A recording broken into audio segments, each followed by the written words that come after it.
Congratulations, Ahmad, you have the match ball. 3 goals and 3 points. What happened in that last 10 minutes? In football you have to believe it. We believe until at the end. We are very happy to win this game because we were draw against Arsenal, Liverpool and Arsenal, so the confidence was there, and today we are very happy to win this game. It's your first senior hat-trick. You signed a new contract. Is this one of the best weeks of your life? Yeah, maybe one of the best weeks in my life. But like I say now, I'm very happy for this win because this team deserves to win this game. So I'm very happy. You spoke there about having belief. Why do you feel it took until the last 10 minutes, until the equaliser, before the team were able to pick up the pace? We know we have a quality player in this team. We need some time to be more hungry in the final third. And today we show at the end we were the best team in the pitch. And I'm so happy for the win today because this team deserves it. You were a real bright spark throughout the match personally. Do you feel a responsibility to play that position, to take that responsibility in this team? I'm ready to play every position. I'm ready to play right wing back, number 10, where the manager like to put me. I'm ready to fight for this club. So it never matter to play where I am. I'm so happy to play where the manager wanted me to play. So I'm so happy to score a hat-trick, and the most important thing is the win for the club. Well, congratulations. You are the player of the match. Here's your award. Thank you. Thanks. Well done. What a feud, and well deserved in the end. I mean, he bailed them out is a bit of an understatement, Owen. Big time. And he deserves his new deal because he's the one, even you saw in that game against Manchester City, they didn't play great, but Ahmad showed up right at the end in the big moments. And, he's only 22, but for such a young man, he has a feel for the big moments. I mean, imagine if they would have lost to Southampton today. 82 minutes, they were 1-0 down. And somehow he just grabbed the game. He got the ball and he just kept running at people, committing people. Okay, at times you get a little bit of good fortune, like he did with the little ricochet Walker-Peters, but he makes things happen. Man United fans are used to seeing wingers get on the ball and make things happen, and Ahmad does that. So credit to him. He's smiling, he's scoring goals. He's just, you got to love watching him. Yeah, and at 22, to show the composure that he did, because everything was on the line, really, wasn't it, for Manchester United at that point? He's a confident player, and I think even just listen to his interview, he's got an attitude and a charisma about him that I think is exactly what Man United need a little more of. That's the one we spoke about, the ricochet, but just because he comes in with intensity, it almost helps him get that ricochet. That's the reason it does fall in his favour. And he's so positive, isn't he, Rachel? He wants to get at He's straight at you. Yeah. And it's a good finish. He knows he's going to probably hit it hard and he keeps it low. Ramsdale tries as quickly as he can to make himself big, and he sneaks it underneath him. But he was the one throughout. He wanted to be the difference, and he does it for the team. And I think just the energy he has, bringing the fans involved, and those are the things. We saw in the first half, Højlund getting frustrated. You see other players, they throw the arms up, they get annoyed, they try and, shoot from distance when maybe there's a better option. I feel he's the one, although he's young, he feels like he does more things for the team, and that's why I think it's easy to be pleased for him to see him get the 3 goals. I mean, you'd expect that to come from some of the more senior players, right? Not somebody who's the club is building the future around, essentially, right now. But you could tell the way that his teammates were hugging him after he scored. Yeah. Do they were like, Thanks. Thanks a lot. You saved us a lot of grief. Yeah. And that's how they look up to him, even though he's probably one of the youngest out there. He's the guy that they get him the ball and he just runs at people. It wasn't good football, by the way. They didn't play good football today. Southampton were probably equal, but they had a guy out there in Diallo who he just makes things happen, and sometimes that's all you need, but they definitely need to play better than they did today. The second goal was a slicker move, the 1-2 with Christian Eriksen. Yeah, the second goal's a great move, but again, you see him, he gets the ball in a space where he can face up Walker-Peters, he walks it down the line, and you just see here Eriksen just... The weight of the pass from him in the first instance allows Eriksen to play it first time. He knows he then has the pace and the power to accelerate. He knows the ball's going to come back to him. And that's also intelligent play. This little pass here, it's soft enough that he knows it's coming first time. Beautiful ball from Ericsson. Just that's a difficult pass. That's really a brilliant ball. difficult pass. But not one other United winger would make that run after playing that ball to Ericsson. They'd stand still. He plays the ball and he runs forward, Manish. He runs into an area where he can affect the game. That's why Ericsson plays in the ball. That's a difficult finish. By the way, you know, the young guy, he just gets it and he runs at you. And he puts defenders under pressure. And you got to love that. I love just the fact he keeps running. You know, he wants to make things happen. I know it sounds very simple, but it's important. Yeah, Xerxes was involved in that first, Ericsson clearly in the second. Substitutes played a massive role in the end. Yeah, well, for both sides, you know, I think obviously for United, and Southampton kind of lost control of the game. I mean, that's why they're 20th. You know, they played so well. We were brave, tried to play football. Owen Hargreaves, he's a good young player, can't make mistakes like that. But one thing, Rachel, we mentioned, Diallo, he presses, doesn't he? He's so good pressing. And if, you know, he makes you think you've just a few more seconds than you do, and then he's on top of you. It's really poor, really, really poor from Southampton. But Ahmad's done that. A few goals United have scored recently, but it's that pressure that he comes at pace, sneaks it, and, you know, you see the stats there from just today. He was really the only one that you could highlight. Because up until that point, you would have to argue Onana was probably the best United player. Oh, easily. I mean, the amount of saves that he had to make on Onana in the game, he was so busy. I mean, at 82 minutes, nobody at Old Trafford would have said that game would finish 3-1, Manchester United. They didn't really look like scoring. But credit to them, you know, they hung in there and they found a way to win a game where it wasn't vintage. Yeah. But also what it does do is it just keeps alive that momentum that they generated in the previous two games. At one point, it felt like it was going to come to nothing. But the feel-good factor is back all of a sudden, only because in the nature in which they won that game tonight. Yeah, you score late goals, you get an extra buzz too. I mean, Amarim looked sort of beside himself for most of the game, and then you see him at the end, there's sort of the big smirk. You know, a lot of that's relief.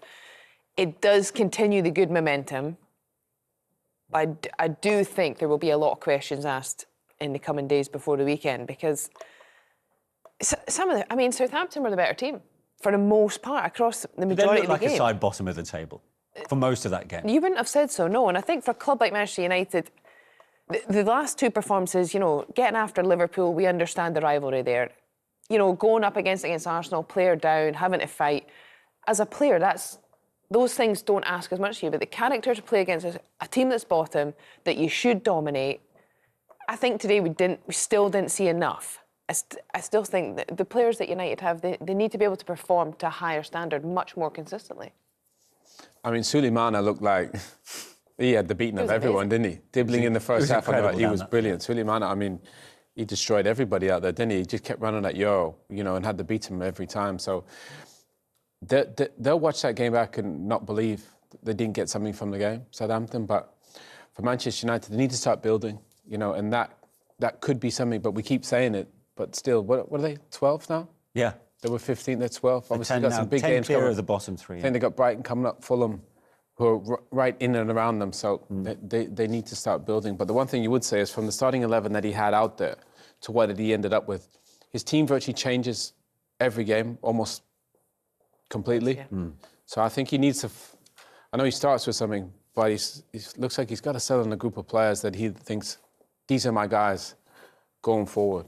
Yeah, and you have touched upon it already, and we have to give Southampton credit in the way that they took on the challenge of facing Manchester United, a team that they hadn't beaten for 17 meetings. But the way they took the lead from a set piece, Rachel, I mean, this will be, I suppose, will come to infuriate Ruben Amorim more than anything, because it's clearly been a vulnerability of United's. Yeah, it has, and you know, you go for a system, you see here Martin has highlighted, your job there, you're not marking anyone, your job there is, if the ball comes into that front area, you've got to win it. And worst case scenario, if someone tries to affect you, you have to stop them from winning it. Devlin gets a flick and, you know, you slow it down, you sort of saying to Garty, he sort of turns his back, it hits him, you know, you could have stand maybe a bit stronger and bigger there, but that happens quickly, so you can understand why he sort of reacts and just throws his body and doesn't sort of deal with it. But that again is basics, which when you're in the position that United are in, you're conceding goals, you have to try and eradicate those moments. And for the most part, Martinez normally he's very front-footed. He does attack things, But that he got himself caught there. A little lesson for him that, you know, when these things happen, often it puts you on your toes, and then you're switched on for the next, you know, set pieces in those same moments. And look at that, the amount of goals they've conceded from corners already this season is into double figures. Joint most with Wolves, who are in the bottom three. Yeah, I mean, it's been an issue. It has all season. The one thing you would say is, I mean, I used to play there, you know, on corner and stuff. He's not the biggest Martinez, so, you know, like, Dibbling just gets in front of him and it's a flick, and your job, Richard makes a really good point, your job is not to allow anybody in front of you. You know what I mean? Even, you got to see him coming, you got to check your shoulder and get in front of him. Yeah. And then he gets in front of you. Like, once the flick happens, everybody's in trouble, and that's why the goal goes in. So if somebody's coming, you just bump him, get him out the way, and then you win the header. So I'm not sure that's a position Martinez... But he's been told to go there. No, right? obviously from the man. But what I'm saying is, I'm not sure. That's normally for like a defensive midfield player, or I think he's better off being in his natural left-sided position. Yeah, in my opinion. But again, that's up to the manager. But it's been an issue all season. Well, up until the point Amad Diallo hadn't got on the score sheet, we were saying just now, Andre Onana played his part in keeping the scoreline down and almost making that victory possible in the end. Let's have another look at that double save, for example. I mean, that will be seen as a crucial point in the game. A really big moment in the game, because at this point I think Southampton were starting to get a little bit of momentum. You see Dibbling there, just rolls Martinez. I mean, great skill, that's just great skill. But Onana does really well. First save, gets down low, comes at him quickly, and then the second save, he's up sharp and makes that big block for the second one. But Dibbling here, great, just lovely feet to then cut back inside De Ligt and get shot off quickly. And yeah, Onana's really the hero from the first half. Yeah. Owen? Yeah, Dibbling he was brilliant. He's only 18 years old, got a lovely left foot, he's quick, he's explosive, gets into those spaces. Onana does great. You know, he made some massive saves in the game there, even that one. You know, his chest, he's got composure, he just hits it straight at Onana, who makes himself really big. And he's made a lot of big saves this season, Onana, for Manchester United. And that point in that first half, they were under pressure there, United. Yeah. And Onana kept them in the game. See, I just wonder how big a call Amram had to make who to be in goal after what we saw against Arsenal. Bayinde was incredible at the end of it. But, you know, he is his go-to guy in the Premier League this season. In fact, he started all the games so far. He is. And I think Minder deserved the opportunity in the Cup, and he did have a good game. I think probably it was something where it was maybe the right decision to keep that continuity with Onana for the league. Right, let's get some post-match reaction to that incredible win for Manchester United. Matthijs de Ligt joins us pitchside at Old Trafford now. Matthijs, thanks for joining us. What's the mood like in the dressing room you've just left behind? Yeah, obviously really happy. Really important win for us. It wasn't an easy game today, especially the first half was quite difficult. But yeah, the fact that I think 50 minutes before full time, you score 3 goals, you win 3-1, 3 points are really important for us. A word for Amad Diallo, I suppose United's hero, in the way that he came up trumps in the closing stages. It's incredible for a guy who's only 22. Yeah, he's really important at the moment. He's having a lot of confidence at the moment.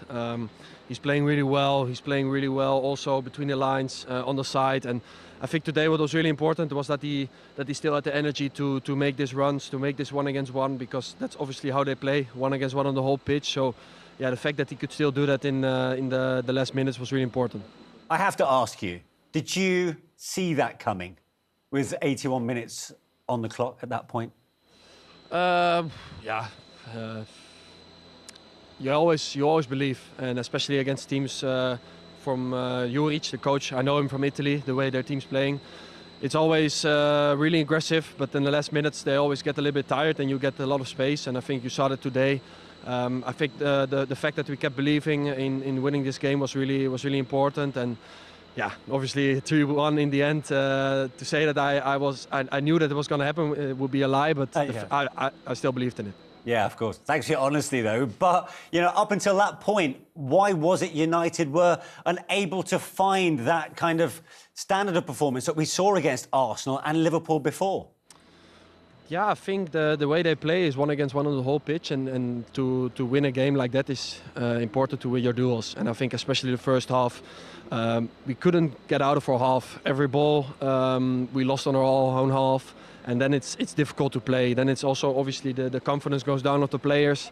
The crowd also feels that it's difficult for us to play, and you see that the confidence is dropping then in the players. And yeah, I think especially the second half, especially in the end, when you felt like they were becoming tired, we got more chances. The crowd was standing behind us, and we got more energy to make the action to score goals. Yeah, it also felt like a real squad effort towards the end because the substitutes more than played their part too. Yeah, really important, really important. Joshua Zirkzee today was really important with his hold-up play. I think he won a lot of duels. Anthony, who came in, who was really unselfish to play also in the end a position that he definitely don't like to play as a right wing back, but he did it for the team because Ahmad was tired. And Toby Collier, who came in with so much intensity, and there's probably another player who came in, I don't know at the moment, but yeah, that was really important. And how much does the nature of that victory continue that feel-good factor from what you've developed in recent weeks? It's that first home league game of 2025 you've won. You've got Brighton next at Old Trafford. I mean, that's also going to bring its own challenges. Yeah, we know we have to do much better, especially the first half, the way we played. I think the way we build up, the way we lost all our duels in our own half. We know we have to improve that. But the fact, and I think you saw that in Anfield, you saw that also in the Emirates, the fact, and today, the fact that we kept believing, we kept fighting, we put the intensity in, that is something that is really improving. And that is, I think, the base of becoming a great team. And yeah, then we still have to get time to learn some automatic movements, but I'm sure that will come in the next upcoming weeks.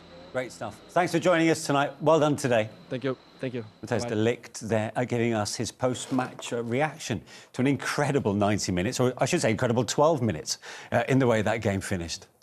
You nailed it. It was 12 minutes. There wasn't many good minutes before that. But actually, he speaks really well. Do you know, he kind of analysed the game really well. It's about duels, you got to win them. And then kind of in the last 10, 12 minutes, they were able to win a lot of those duels. But obviously, I think he'll know there's a lot of work to be done to kind of to step it up. But if you looked at the fixtures we just showed there, the next 6, they're all winnable. I know Brighton and Fulham are good sides, but actually, you know, they should go on a little run here at Manchester United if they play to their potential. You could tell from his experience, really, the way it was coming across, that yes, big win, but work to be done, right? Yeah, he knew they were a little bit fortunate. But similar to Amad Diallo, he had the same sort of confidence in that he was going to keep going till the end, and he understood his role. I think he had a fairly solid night.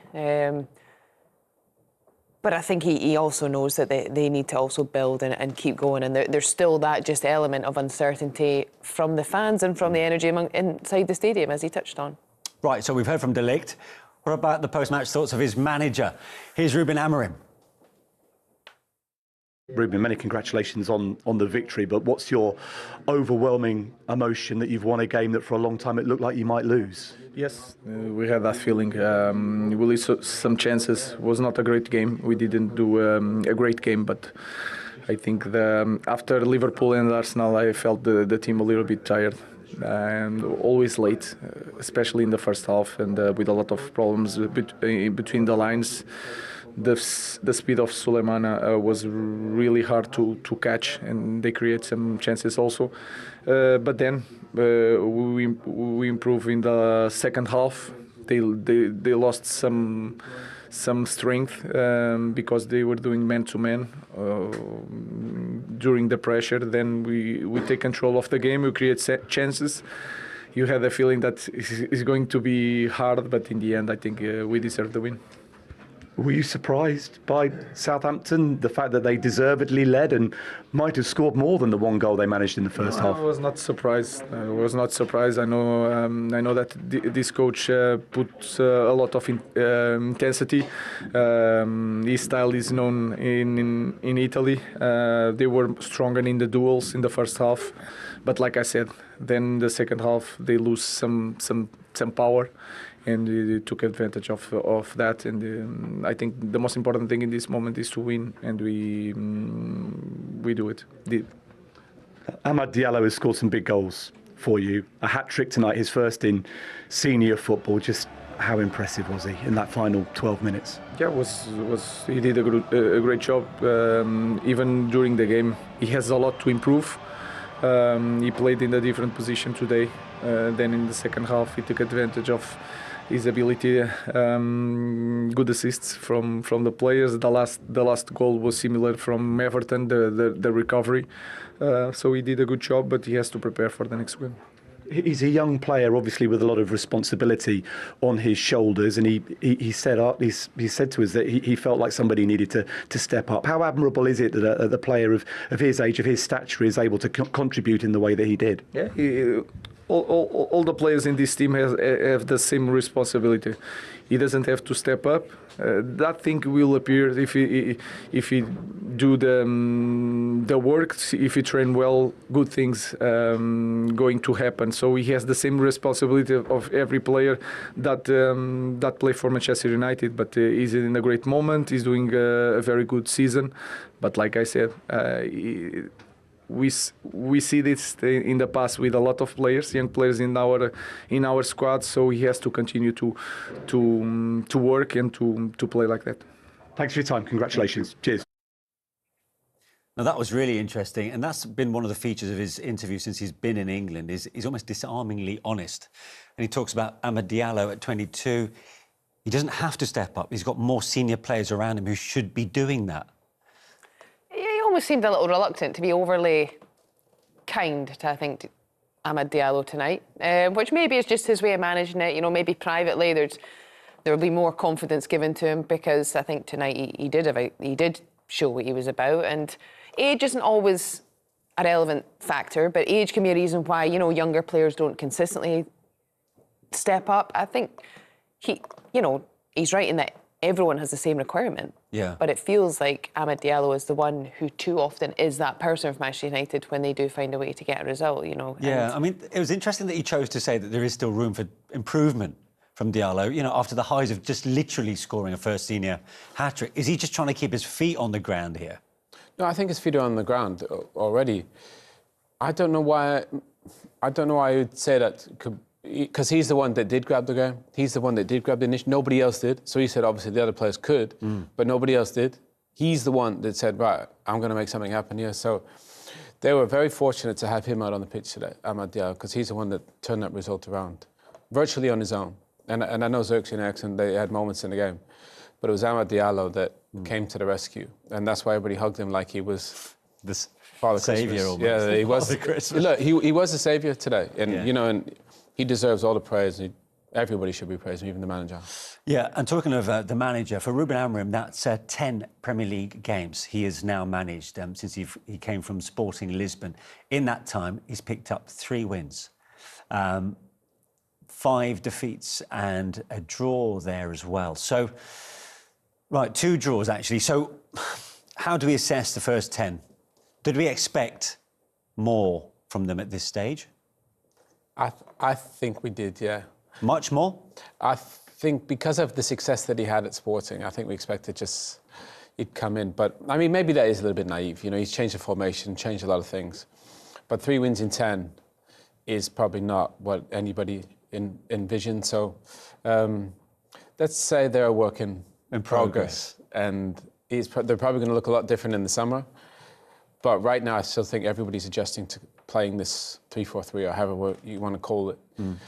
And, you know, goal scoring is still a big issue, you know, for this team. They're one of, you know, easily one of the lowest scorers know, in the division. And that really can't be with kind of the personnel that they have. So I think they need to step it up in terms of goal scoring. But I'll be interested to see where they finish at the end of the season. Premier League's finished, obviously. You know, that's not good. Top 4's over. They got to win the Europa League. If they can win Europa League, then they get into, you know, Champions League football, and that's everything for Man United's season. I think what United fans, Rachel, were expecting, you know, for all those around the world, when a new manager comes in, that the lack of inconsistency or the lack of consistency will stop from Erik ten Hag, and that there will be more of a pattern behind the results, which haven't quite happened. No, and sometimes results isn't the only thing you can go on.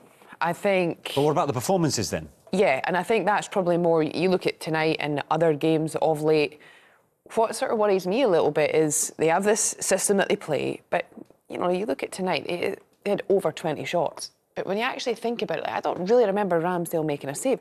They don't particularly create that many clear-cut opportunities. No. There's the one that Anthony, you know, somehow missed. But other than that, you watch the game and they don't sort of have a system that they dominate possession that much, it seems. So then you're thinking, right, well, surely you then are looking to maybe counter-attack or create quick transitions. That wasn't overly effective tonight either. So I think I probably am a little more concerned at how are United going to try and play to actually find a way to get results. It feels like they're struggling to move away from the counter-attacking style that's almost been ingrained in them. I don't know if anybody wants to play counter-attacking style, especially not Manchester United. You're meant to play on the front foot. You're meant to dominate the ball. That's why Erik ten Hag got the job, because he, you know, played this Ajax way, and you know, and they dominated the ball. That's why he got rid of David De Gea to get Onana, because they had a ball-playing goalkeeper. But it didn't really. That didn't really materialise. United were best under the counter-attack, like under Ole Gunnar, you know, and I think Ten Hag's best performances were on the counter-attack as well. If you look at United under Amorim, even, you know, against Liverpool, Arsenal, City, where are they good? Counter-attack. You know, everybody's trying to dominate the ball, but actually, I don't think they're...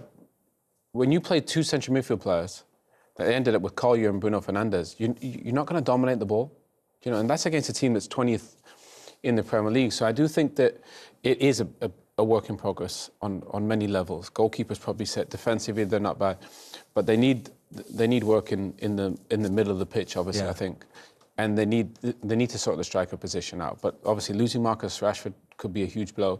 Talk about Garnacho potentially leaving. You know, that's. I think if I was a United fan, I am. That's a worry.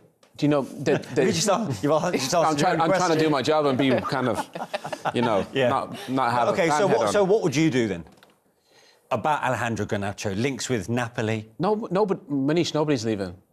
Rashford's not leaving. Mainu's not leaving. Nobody's leaving. They're your best players. We're going to help integrate these and build around. You're not going to get better than them. To let these guys go on loan and pay half their wages is madness. Impossible. I wouldn't let it happen. I know maybe Marcus wants to go play somewhere. Knuckle down and sort it out. You know, look where Harry Maguire was a couple of years ago. You know, and now he's got a new contract. You know, football changes real quick, and you want to keep your best, most talented players here. And I think Garnacho, Mainu, and Marcus still are a part of that group, and I think they could have a bright future if they just sort it out. Would you have the same philosophy, Rachel? I think it feels that the Rashford situation might be slightly separate. I think because there's obviously a lot. It feels like there's a lot more to that. It's hard to truthfully know when you're on the outside. I feel Mainu is someone that they certainly should want to keep, and I think Garnacho would be a loss, primarily because he's someone who has scored goals for them, and goals haven't been something that they've got, you know, at their riches. So it would be a loss, but I also think part of what Amorim has done by playing so many different people and clearly trying to show to the board, the people that give him the budget, I play this way, and the players that we have, there's still gaps in the system. I think there's been an element of these last 10 games have been to highlight that. I think over the course of the next 5 to 10 games, the results need to start coming, and he needs to start getting players consistently on the pitch that can play together, work together, create opportunities, and start to actually get that to come to fruition. You see, Mainu is the big, I suppose, the most fascinating aspect of those three players that you've mentioned with Rashford and Garnacho. You know, through the academy, homegrown talent, reports of maybe for PSR situation, or, you know, that his sale would be needed, possibly. But you're saying this would be the worst move possible. Football's broken if you're meant to sell your best young academy kids. They should be cherished. Look at the class of '92 at Manchester United, the impact they had on that football club. Yeah. That now we think, let's promote players to get into the first team so we can sell them to go against PSR. Who came up with that rule, by the way? It's one of the stupidest things I've ever heard of. That teams are incentivized for selling their academy-grown players. Honestly, who came up with that? You know, you should be benefited for actually staying at the football club and nurturing these players throughout the football club. So I don't want to see any of those guys go. I want to see them actually be there. That's what the fans love to see, these kids coming through. My favourite thing about this job is seeing these guys come through with their first step. I was there for Marcus's first game. It's a beautiful thing to see the way they interact with the fans and connection they have. To all of a sudden say, we sell him because we, for profit. What? football's is way better than that. And it shouldn't be all about finances and money. It should be about identifying and supporting these kids on this journey.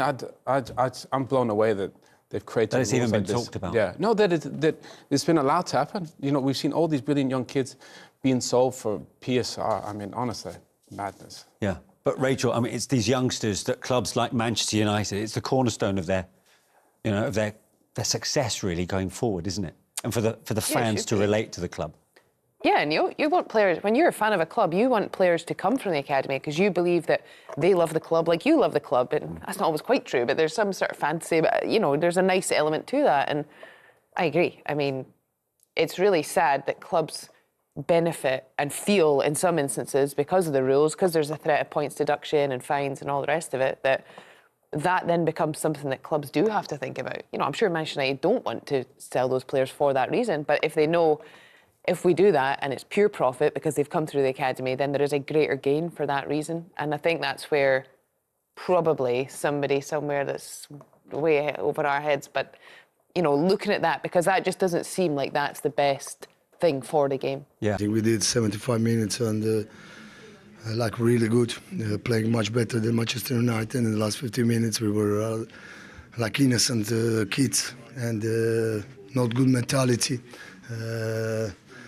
To win this game, you can play like 75 minutes the big game, and then in 15 minutes you have to be much more malicious, I can say, and a little bit more evil, I don't know, to win the game. What do you think led to that? Was it a lack of physicality, as you mentioned? No, it's not physicality. There is a moment that you are a little bit down, but you have to earn some foul, some free throw, losing the time, be much more clever. There is a lot of situation that we are naive. And do you feel that this performance was always in your players? You mentioned there for 75 minutes they were absolutely outstanding in this match. It has to be.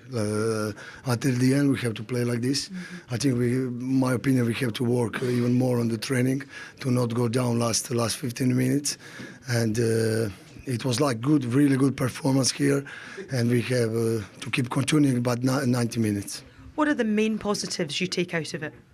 No, that we are playing very good game, and I'm really sorry for guys, angry because we didn't did good things last 15 minutes. Yeah, especially the tactics in the first half. You seemed to get them absolutely correct with the pace and the ability to play in behind Manchester United. Unfortunately, you couldn't add to your goal tally. I think we did everything good. We had lots of chances to score more goals. We didn't score. But like I said, we did a really good game until 75. While you're disappointed with the overall result, can you use this as a marker, a catalyst for the next games? We have to use everything for the next game. I want the same performance against Nottingham and to become like with other type of mentality to win the games. We saw you give Tyler Dibbling a big hug when he came off the pitch. How pleased are you with the impact that he is making since he came into the side? He's really young and he has a moment of absence that he's not in the game, but then there is a moment that he's great, and today he did some things incredibly good, and I'm very sorry that he didn't score. Yeah, Tyler Dibbling, I mean, one of a couple of players for Southampton who really shone at Old Trafford. How impressed were you by how the Saints equipped themselves today? Yeah, I mean, he summed it up perfectly. For 75 minutes, they were very, very good. Tyler Dibbling was excellent in the first half. Some really great opportunities that he really created for himself. A few snapshots that just showed the quality, the eye for goal. And, you know, even here, you see him, he's helping his team out. He just does well here off second phase of a set piece, just saying, I'm going to secure it for the team and allow us to, clear our lines and get the ball away from danger. And this is the one really that he, was exceptional play, and for someone so young just shows the talent he really has. Really unfortunate not to score, and he has involvement in the goal, just this little clever movement, gets a little touch, leads to it going in, and this one breaks him, and you see this is instinct. He doesn't think twice, he knows exactly where the goal is, and he doesn't quite get the bend right, and it's sort of, Onana can react to it, it's sort of right down his throat. But a real positive performance. I think Sulemana was the other one that really caused United some problems, and they have things to be positive about. But, ultimately it's about results. Tonight will feel very painful because they deserve more. But for an 18-year-old, I mean, he's got 6 goal involvements this season, and no one younger than 18 in the Premier League has more than he does. So, I mean, that shows he looked unfazed on that biggest stage at Old Trafford tonight. If anything, he looked like he enjoyed it. Yeah. I mean, the thing is, they're going to go down, Southampton, obviously. I mean, they got 6 points. Somebody's going to get really lucky and get him. Because at 18, that kid is a player. The turn that he did on Martinez, that's the hardest thing in football. Have a defender behind you, you back to him, you got nowhere to go. 99% of players just set it straight back to where it came from. What does he do? He spins him and he absolutely leaves him for dead. You know, and then he glides into the box. You know, that kid he's class. He really is. At 18, he's way ahead of the curve, that's for sure. Yeah. Tyler Dibling playing almost in a front two with Kamaldeen Sulemana, who I know caught your eye as well. Wow. I mean, don't know what he had for dinner before the game, but everybody looked absolutely frightened to death of him. I mean, he just every time he touched the ball, he just said, right, see you, Lenny, don't care how much it costs. I'm going to run straight past you. Honestly, he was brilliant. He so deserved the goal. Onana was fantastic in the first half and kept stopping him, but I mean, this turn is outrageous. I mean, that's Vinny Jr. vibes. And he's like, he gets into this space. He was just so good. He was so unlucky. He deserved the goal, Rachel, didn't he? He did, and just that, you know, I think he fancied himself for a goal because I think he could have gone down on that one. He tries a snapshot, a bit tricky, and here again. See ya. Yeah, his pace is frightening. Great touch to get across the defender, and really unlucky there. I thought live in the moment, could he have squared it? But you sort of see from this angle, the lift kind of cuts that off, and yeah, he goes for that far post, doesn't quite land for him. Yeah, they're both 18, that's the thing. It's incredible, isn't it? But you can guarantee the United boys will be in the dressing room after go, wow, did you see him? Yeah. Whoa, what was all that about? Because he was, I mean, he made everybody remember his name at Old Trafford, players and fans for sure. And just one thing about what Juric has brought to the table since he's taken over at Southampton, they seem less kind of willing to play out from the back, more direct, and with a bit more freedom. Would you agree, Rachel? There's certainly less of the overplaying in their own half, and I think that was when a lot of the problems came, because they still play really good football. They still have a style and a formation that lets them play, and they do try and play, but you know that they're also happy to just clip balls further forward. They know they've got the threats down the side, they've got the pace. I think centrally they're a little more competitive in terms of then when they do that, can they pick up second balls? And if they are going to play, try and play more of that football in the opposition's half. And they're still conceding a lot of goals, which is a concern, but hopefully that starts to become less and less, and that gives them, you know, a shot. Yeah. But the reality is they've got 6 points to their name. After 21 games of the season, they've still got 1 win. It's the joint worst, along with Sunderland, and 1 less than Derby County, which registered the fewest points total ever after a season of just 11. Yeah, I mean, no disrespect, but they're going down. You know, that's a fact. When you got 6 points after 21 games, that's a problem. But today they played with real courage, you know, and they were real positive. At times they had their whole team in United's half, away from home. Do you know, so if they can play with that courage, like you said, if they finish the game like they started the first 75 minutes, they would have won that game. But actually, to be fair, his subs also had an impact on the game. I think they lost a bit of initiative. You think it made them weaker? Yeah, Fernandes played in the 10. Obviously, Dibling came off. He was injured. Fernandes came off. I think he was the one that could play it into him, and he would kind of release players. Once he went off, it just felt like they lost a little bit of that offensive control. Yeah. And then United just kept coming, wave after wave. And once they conceded 1, you know, the other ones were going to fall, I just felt like. OK, well, let's hear from the Southampton dressing room after that deflating defeat. Here's their goalkeeper, Aaron Ramsdale. Aaron, thanks for joining us after that. How do you sum up your emotions after that result? It's probably the story of our season. So good for 75 minutes. We definitely rode our luck at times. You have to do that at places like this. But we had big moments which we didn't capitalise on. And then the space of 10, 12 minutes, we've come out of here with a 3-1 loss and didn't deserve it, but definitely didn't deserve the scoreline. So yeah, it's one of them again. Like I say, story of our season. It's just tough to take. We just spoke to the manager, and he mentioned perhaps in the last 15 minutes, he didn't use the term streetwise, but he suggested that there maybe could have been different ways to play out. Do you agree with that? Yeah, for sure. I think the first goal comes from a sort of a scramble in midfield. I think on another day that can just be sort of turned behind them and make them face their own goal. Second goal's a nice ball, but it's sort of a 1-2 and tracking runners, and then the third one's just a tough one because Taylor Harwood-Bellis played absolutely outstanding all game, made some great passes, but also made some huge blocks as well. And it's one of them things where he's just got caught.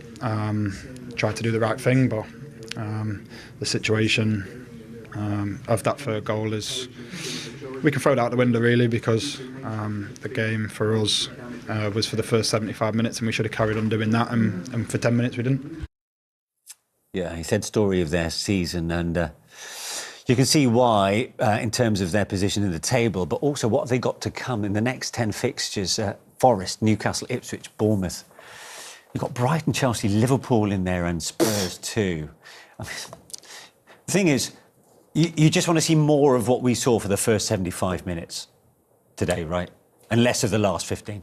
Yeah, and when you're bottom of the table, all the games are hard because everyone so far has been better than you've been. So it's not easy, but I think tonight probably the players showed that going to Old Trafford, they actually enjoyed that they have to keep trying to turn up, and maybe they can get a little bit of momentum. And I think ultimately you want to just try and get as many points as you can. Whether that gets them, off the bottom, who knows? But you don't want to finish in it. You don't want to hold the record of having the lowest points total. So whatever the motivation is. Sorry, but the fact that they're so cut adrift at the bottom, does that take a bit of pressure going into these games? Or is it a question of pride for players? To be honest, Manish, I don't know. I've never... You've never been in that situation, I get so it. It is... But I do think they need to take a lot of confidence in the way they played today. Those next 10 games they got, by the way, they're big underdogs in every one of them. Yeah. So just approach it like you did today. First time, just go for it. Luton last season, I think the first 10 games they tried to stay in the division. And then they said, right, forget it, let's just go enjoy it, enjoy being in the Premier. And they were brilliant. And I think Southampton just need to play like they did for the first 75. Go enjoy it and see where the chips fall.